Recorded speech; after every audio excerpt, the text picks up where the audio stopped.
We're bored. We're all bored now.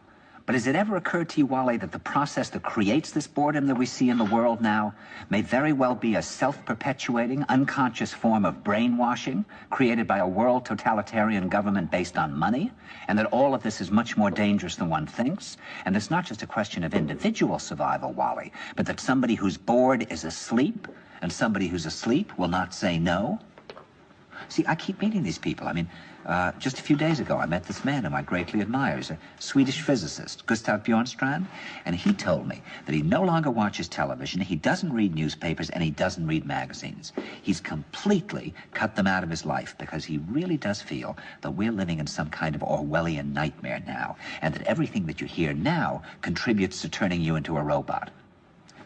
And when I was at Findhorn, I met this extraordinary English tree expert who had devoted his life to saving trees. Just got back from Washington, lobbying to save the redwoods. He's 84 years old. He always travels with a backpack because he never knows where he's going to be tomorrow.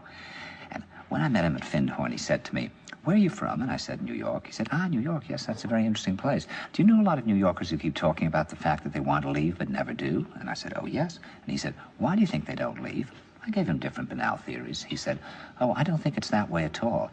He said, "I think that New York is the new model for the new concentration camp, where the camp has been built by the inmates themselves, and the inmates are the guards, and they have this pride in this thing they've built. They've built their own prison, and so they exist in a state of schizophrenia, where they are both guards and prisoners, and as a result, they no longer have, having been lobotomized, the capacity to leave the prison they've made, or to even see it as a prison."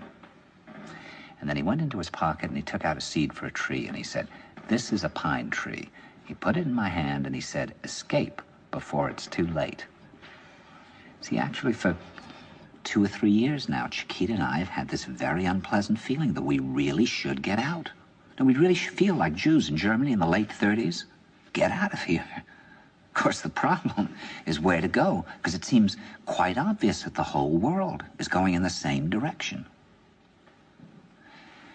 See, I think it's quite possible that the 1960s represented the last burst of the human being before he was extinguished, and that this is the beginning of the rest of the future now, and that from now on there'll simply be all these robots walking around, feeling nothing, thinking nothing, and there'll be nobody left almost to remind them that there once was a species called a human being, with feelings and thoughts, and that history and memory are right now being erased, and soon nobody will really remember that life existed on the planet.